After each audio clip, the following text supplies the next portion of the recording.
Ladies and gentlemen, tonight is not just another night in WWE history. It is not just about title belts or locker room pride. It's about belief. It's about legacy. It's about truth and about lies. In a world where reputations are made and shattered with the slam of a mat, where cheers and boos echo like thunder across arenas, tonight is the night we witness the most unexpected clash in recent WWE memory. John Cena versus R-Truth for the Undisputed WWE Championship.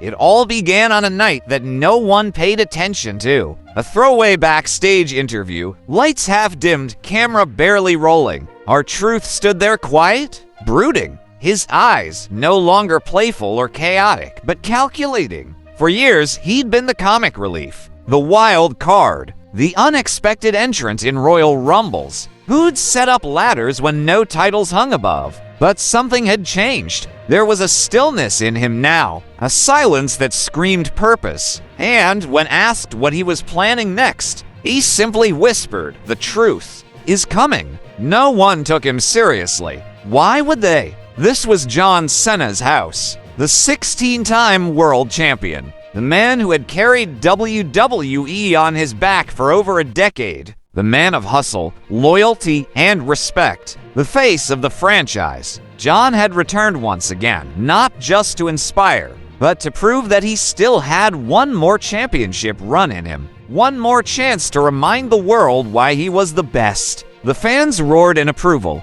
Cena was back. The world was right again. But then, it happened. 1 week later on Raw, during what was supposed to be Cena's triumphant speech, the lights cut, the Tron flickered, static, white noise. Then a video played. Grainy, dark, it showed footage old matches, bloopers, Cena shaking hands with fans, merchandise sales. And then, abruptly, R-Truth's face filled the screen. "You believe he's your hero," he said. "But what if your hero was just a lie you bought for $29.99? The crowd gasped. The music hit, and out came R-Truth, not dancing, not laughing, but marching to the ring, a steel chair in hand, eyes locked on Cena. The next few weeks were chaos. R-Truth wasn't challenging John Cena's wrestling ability, he was challenging his legacy. He called Cena a brand, not a man.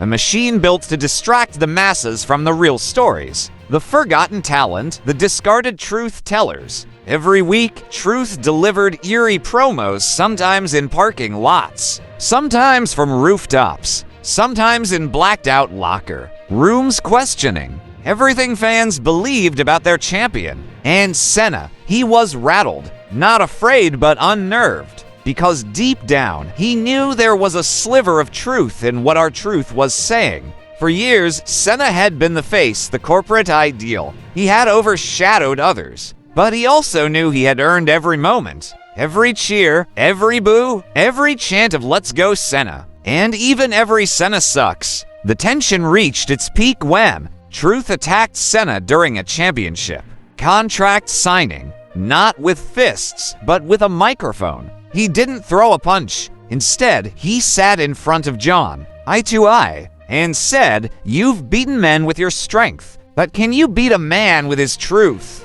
The Undisputed WWE Championship match was set. No interference, no outside help, one-on-one, pure combat. Cena versus Truth. The arena was sold out. The bell rang. At first, it was Cena dominating. Shoulder tackles, side slam. The crowd was electric. But every time Cena went for a pin, Truth kicked out. Not just kicked out, smiled while doing it. That smile, it chilled the audience. It wasn't cocky, it was confident, like a man who had already seen the ending. Then Truth turned the tide, a vicious neck breaker on the steel steps, a DDT that planted Cena into the canvas. For the first time in years, Cena looked exhausted, not just physically, mentally. R-Truth whispered things in his ear during every pin attempt. They cheer you because they don't know better. You're a storybook character and I'm the ending. The mind games worked. Cena hesitated. He looked into the crowd, searching for something approval. Validation? But then it happened. Cena dodged Truth's lie detector finisher and locked in the STF. The crowd roared. Truth struggled, but then he laughed. Cena tightened the hold, still laughing. Then, in a shocking moment, Truth passed out. Not from pain, but from choice. He didn't tap. He refused to. Cena let go, chest heaving. The referee raised Cena's hand. He had one.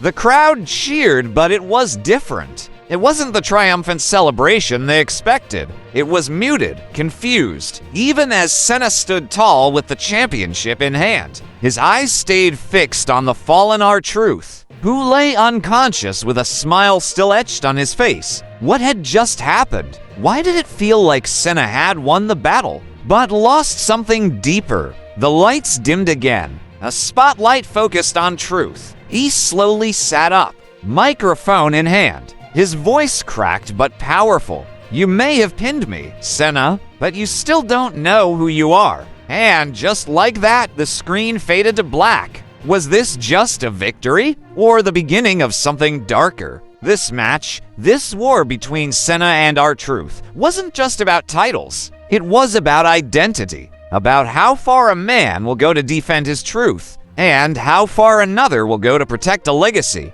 And in the end, maybe we didn't see a winner. Maybe we just saw the curtain rise on a new chapter of chaos. The truth is still coming.